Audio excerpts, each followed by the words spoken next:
The CEO and co-founder of Uber, Travis Kalanick, has caught himself in yet another controversy. Of course, Uber has been in the news quite a bit lately. Just yesterday, there were headlines indicating that their VP of engineering had been let go, or he was basically forced to resign because he didn't disclose that he was accused of sexual harassment when he was working at Google. Now, today, we have video that was leaked, or released, I should say, by an Uber driver who was actually driving Travis Kalanick one night in early February and got into a little bit of a tiff with him. Now, video surfaced that showed dashboard camera footage of him arguing with an Uber driver who had just given him a ride. In the video, Fawzi Kamel, who gave a recording of the conversation to Bloomberg, tells Kalanick that he and other drivers suffered as a result of lower fares for riders. Now, we're going to show you a portion of the video, but I want to be clear. The video is over 6 minutes long. We can't show you the whole thing. I think you should watch the whole thing so you can understand the context. The vast majority of the video is actually very calm, and Kalanick is trying to have a calm conversation with him, to be fair to him. This is where things start to get a little loud. Take a look. We could go higher and more expensive. You get the best. So here's the thing. We could do Lux in San Francisco, so I have guys working on Lux, which will be 50 to 75% more expensive than But Black. people are not trusting you anymore. Do you think people will buy cars anymore? Unless they buy them through the invoice. Otherwise, nobody want to buy a car. I lost $97,000 because of you. I bankrupt because of you. Look. Yes. You know what? You keep changing every day. You keep changing Hold on a every second. day. What have I changed about Black? Huh? What you have I changed changed? the whole business. What? You dropped the prices. On Black? Yes, you did. Bullshit. We started with $20. Bullshit. We started with $20. You know what? How much is the mile now? $2.75? You know what? What?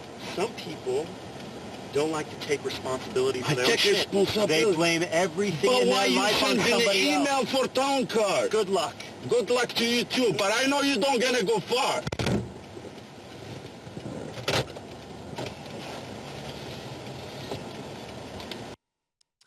Okay, so Kalanick was very apologetic after this video surfaced. He did release a statement to the employees at Uber, and here are the relevant parts of that note. He said, "This is the first time I've been willing to admit that I need leadership help, and I intend to get it." He also said, "To say that I'm ashamed is an extreme understatement. My job as your leader is to lead, and that starts with behaving in a way that makes us all proud. This is not what I did, and it cannot be explained away." Okay, I'm going to maybe surprise you guys in a couple of different ways here. So, first off, I think what he did, not that big a deal.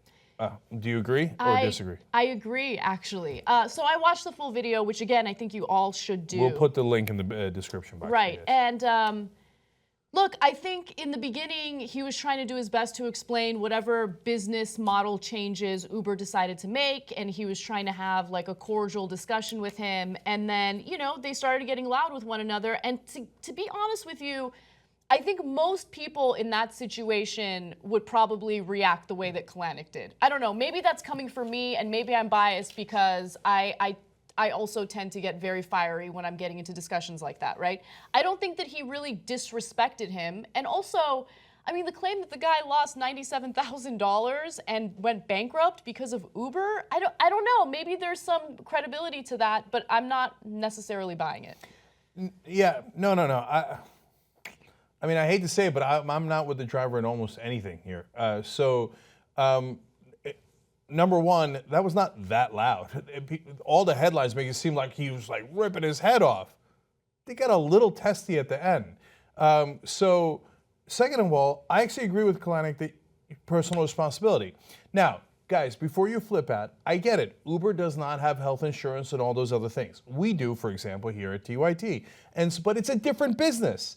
And the thing that drives me crazy, and again, a lot of liberals will disagree with me, is this idea that you promised me something when they didn't. So Kalanick never said he was going to give you health insurance. He said you were going to be an independent contractor, and you were. He never said he wasn't going to change the prices, and he lowered prices for consumers. That's also good for the consumers. So it reminds me of when people complain about Ariana Huffington didn't pay me to blog. She never said she was going to pay you to blog. I was one of her top bloggers. She never said that to us. Never, ever, ever said that. The trade was, you're going to get extra publicity if you put it on Huffington Post, but we're not going and we're going to have your article, okay? And in the case of Uber, the trade is, you get to do this job. Nobody's making you be an Uber driver. Nobody's forcing you to do that. And in return, Uber is going to make money. That's business, right? So he says he's one of the original drivers, and he went on to complain, Kamel did, that all these angel investors, he said, in Uber turned their $20,000 into millions, but the original Uber black car drivers got nothing. Yeah, but angel investors put money in. You didn't put money in. You signed up for a job, and they delivered the job that you signed up for. Those are two completely different things. So is Uber ever tell the drivers, oh, by the way, we're going to give you equity, and by the way, you're going to own the company? If they had said that and then reneged on it, then I'd be 1,000% on your side, right? Yeah. But they never said that. So, like, I'm not trying to minimize your pain, and I get that Uber drivers are getting really squeezed on this, and they're working really, really hard. So I know some of you are going to think I'm callous. I totally acknowledge that. But that doesn't mean that the driver is right about all these things that he charges the CEO with, because I don't think he is. Yeah, I think that I agree with you on pretty much everything that you've said. I do agree that Uber has a lot of issues that they have to deal with. One of the issues being, the misogyny within the company. One of their top female engineers left and detailed some of the experiences that she had, and how when she came into the company, there was, a sizable portion of female employees, and then by the time she left, it dwindled down to 6%.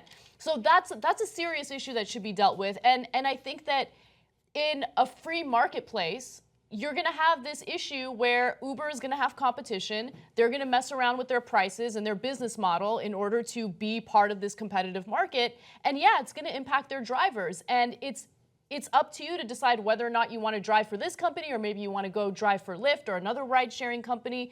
But the thing about this story that I just didn't get is these accusations that he lost his temper. Because I watched the video, I'm like, ooh, he's gonna lose his temper. He's gonna lose his temper. When is he gonna lose it? But no, he didn't lose his temper. He didn't curse the guy out. He raised his voice a little bit, and then he left before it blew up. And so I kind of give him credit for leaving before it blows up. The only thing he said that I think people are taking a lot of offense to is some people don't want to take personal responsibility. And look, that phrase rubs me the wrong way too, because usually you hear it from right-wingers who just want to, basically belittle the issues and problems that the poor are dealing with today. But in this case, the accusation was, I lost $97,000 because of you. I went bankrupt because of you. I just think that that's a crazy statement to make. The headline of this being, he lost his temper. Look at this yelling match that happens. Yeah. And it kind of didn't happen. Almost, I think, benefits the CEO. Because if that's the narrative, it'll maybe detract from maybe there's some real problems within the organization of this business. Because there's probably things that they could be doing differently that they didn't promise. I agree. But maybe they should start maybe treating their employees differently. Yeah. If you're going to be a reputable company that actually respects your employees in all aspects. But if we don't talk about it, we're only going to talk about how even if he did blow up and go, oh my God, what an asshole, I can't believe he did that, the conversation would end there and we wouldn't talk about what's going on within his company, which I don't know either, because we keep talking about the way he's responding to people. And even his letter to his employees, it was, oh yeah, I'm more than embarrassed. And we'll go, okay, he apologized. Yeah. So okay, let me give you even more context. So look, the two things that Uber, I don't know if they're wrong about it, but that people are right to bring up as issues is that, like, if you want to fight for Uber drivers so they get healthcare benefits and get better pay, bless your heart, that's a great fight. You should do that fight, right? So that, hey, if they get to change the rules and consumers get a break but the drivers get hurt, we could fight to change the rules back. That's a great fight and a legitimate fight. But as you're doing that, don't pretend that they had an obligation that they don't. And if you don't win that fight, you can go for Lyft and stuff. I'm not saying, oh, just get another job. I'm saying fight back in every way that's fair, in my opinion, right?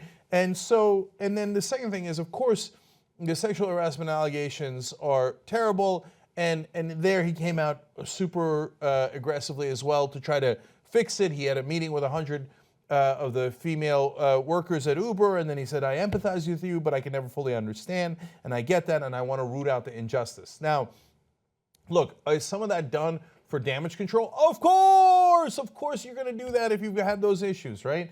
And he's going to do the over-the-top apology for this mild, what I view to be a mild incident, because all of a sudden there's a whisper campaign that maybe he can't handle being CEO of a company this large. So he's got to backpedal. On the other hand, now, he didn't do the sexual harassment, so I'm just giving you context. Now, if he ignores it and thinks it's no big deal, that's terrible. He didn't have to do it for it to be his responsibility as CEO. Right. On the other hand, if he finds out about it and he actually does do something about it, well, that's what you want to happen, right? So, and now the guy who got, see, now I sense that there's a feeding frenzy.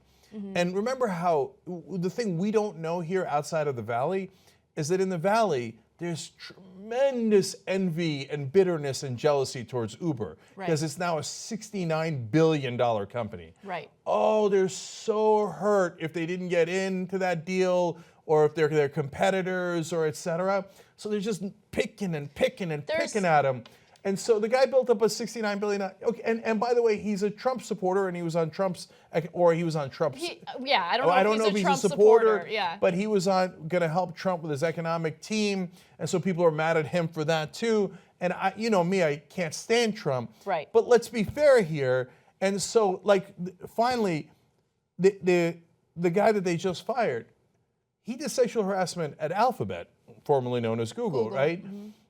He didn't do it at Uber, and Uber's the one who fired him. So to say that that's Uber's fault is maniacal. Yeah, I haven't seen a lot of criticism toward Uber due to that particular issue. Uber actually acted very swiftly when it came to that. That engineer had been working there for only 5 months. They found out about the sexual harassment allegations against the engineer and immediately forced him to resign. So I haven't seen a lot of criticism toward Uber regarding that. But regardless of that, it's still another controversial headline that is going to. But that's what I'm Uber's saying. image. But that's not a controversy. That's not a controversy about Uber. Uber did the right thing. If anything, it's a controversy about Google, and I don't know if it is. So I get a sense of they sense blood in the water, and so they're like, we finally get to take down this guy that we've been incredibly envious of for so long.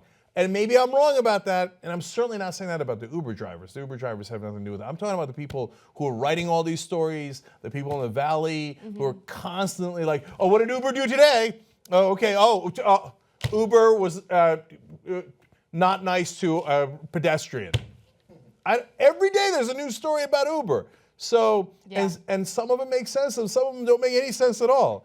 So I'm just getting a little sense that everybody else is a little bitter about Uber. Let's put some watchers on the wall, investigative journalists to run down the Trump administration and the establishment. You can make that happen. TYTnetwork.com/go.